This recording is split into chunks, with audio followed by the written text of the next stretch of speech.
Nick Paton Walsh, you're there in the Middle East for us. You're joining us now live from Beirut. Let's talk about what he suggested, that the policies of the Bush administration and now the Obama administration over the past 7.5 years in Iraq, in Syria, have basically laid the groundwork for the establishment, the creation of ISIS and this threat that now exists in the region and outside of the region.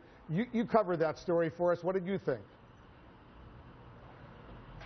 Well, it's interesting. I mean, his grasp of Middle Eastern history seems to sort of stop in about 2000, then pick up again in about 2008. If you look at why he thinks ISIS came into being, it's because Obama wasn't strong enough. Yes, there's an argument that perhaps a continued US military investment or presence in Iraq could have helped the country perhaps weather the arrival of ISIS. But remember, ISIS came into fruition as the Islamic State of Iraq during the insurgency against the American presence, that was devised and implemented by George W. Bush between, as we well know, after 2003 and 2008 when he left the presidency. So there's a great deal of desire to say that it's basically Obama's weakness that has caused us to be in the state where ISIS came into existence, completely failing to look at the fact that actually they sprang out of a Sunni insurgency against the American.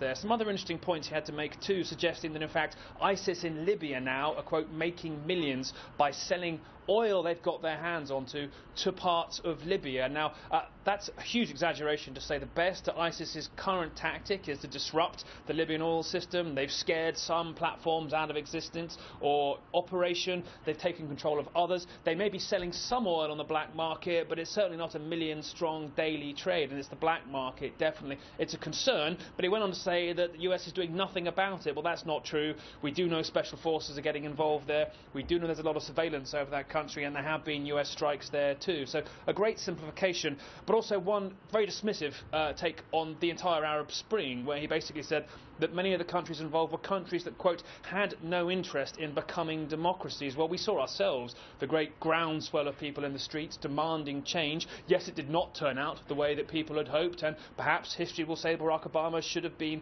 more callous in backing Hosni Mubarak, perhaps in power there. But frankly, to suggest that people weren't interested in democracy is a slight simplification. And one other quote really stuck out at me. Fareed's already mentioned it, but to say the power of weaponry is the single biggest problem we have in the world today. Well, that to some degree was staggering, because you may argue much of the détente in the world now is because of nuclear weapons held by larger states. Would a whole series of much smaller weapons around the world make the world a safer place? It was somewhat confusing, I think somewhat emblematic of the simplification here, and really too how we couldn't bridge the contradiction between saying we're going to be less involved as a power and only fight when we know we can win, victory with a capital V, he said, while at the same time to not necessarily put ourselves out on the front line as much before. So a huge confusion, I thought, between wanting to say America is going to get more involved around the world and bring peace to the world, he said, while at the same time to not extend itself further than necessarily needs to, or perhaps even withdraw at times and get others